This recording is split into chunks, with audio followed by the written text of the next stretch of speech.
منتخب مصر إلى أين؟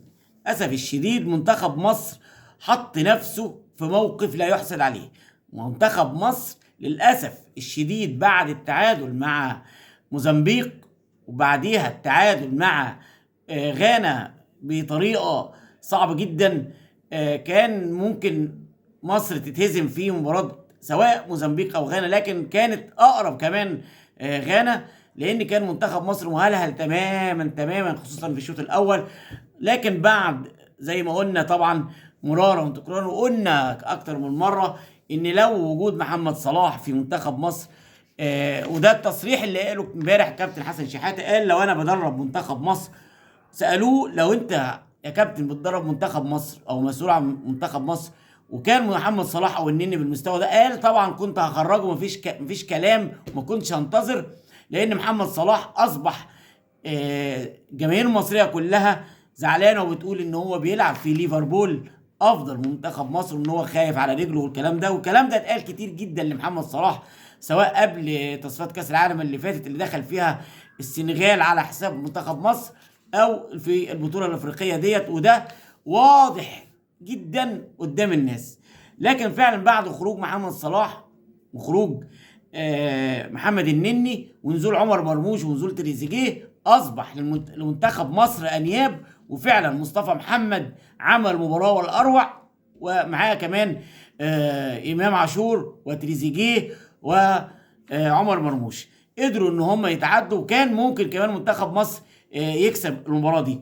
لكن المشكله بقى ان احنا حطينا نفسنا في حسبة بيرما. تخيل منتخب مصر حط نفسه في حسبة بيرما مع موزمبيق والراس الاخضر، الراس الاخضر اللي عندها 6 نقط وعدت من دور المجموعات، اول فريق في البطوله بيعدي دور المجموعات، اللي احنا لينا لقاء معاه اللي هو اللقاء القادم مع منتخب الراس الاخضر.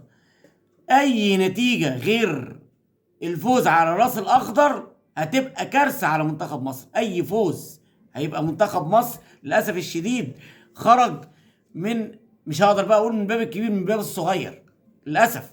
تخيل بنقول كده على منتخب مصر اللي كان بعبع افريقيا، تخيل بنقول كده على منتخب مصر اللي كان الكل بيعمل له حساب ايام، برضه ما زلت هقول ايام المعلم حسن شحاتة، وكان بقياده المايسترو محمد ابو تريكه ووائل جمعه وعماد متعب وعصام الحضري، الناس اللي كان ليها تقل وليها اسم في، ومحمد زيدان وجده، مش عايز انسى حد طبعا من العمالقه اللي انا بعتبرهم عمالقه كره القدم في الوقت ده.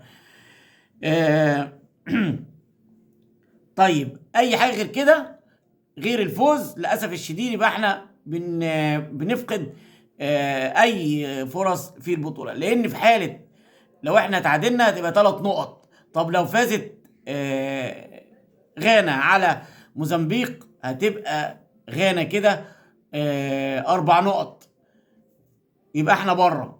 طيب فازت موزمبيق هتبقى 4 نقط واحنا بره، حطينا في موقف صعب. لو فازت موزمبيق هتبقى برضه هي دخلت واحنا بره. تخيل منتخب مصر حط نفسه في حسبة بيرما في مجموعه كان المفترض انها ضعيفه، وكان الكل بيحسد مصر عليها. نسيب شويه الكره الافريقيه هنروح سريعا. النهارده كان في مباراه وديه لنادي الزمالك او مش او البطوله الوديه في الامارات، اتهزم الزمالك 3-1. الزمالك النهارده صحيح يمكن هو كان لعب كام مباراه هنا في مصر قبل ما يسافر البطوله وفاز فيهم، لكن النهارده كان احتكاك حقيقي للاعبي نادي الزمالك اللي النهارده برضه ما كانوش متواجدين في الملعب او ما راحوش الملعب، والنتيجه النهارده انهم اتهزموا من الوحده الاماراتي 3-1. ولولا الفار في كوره كمان ما حسبهاش في اخر الماتش، كان ممكن يبقى او حسبها اوفسايد بتاع التسلل، كان ممكن يبقى الهدف الرابع، وكان هيبقى منظر او شكل لاعبي الزمالك سيء جدا في البطوله. للاسف الشديد برضه مفيش فايده، يعني بنقول ان يمكن حصل تحسن في اداء الزمالك بعد الكابتن معتمد جمال ما اتولى القياده في نادي الزمالك، لكن النهارده برضو لاعبين مفيش روح، مفيش اداء، مفيش ترابط،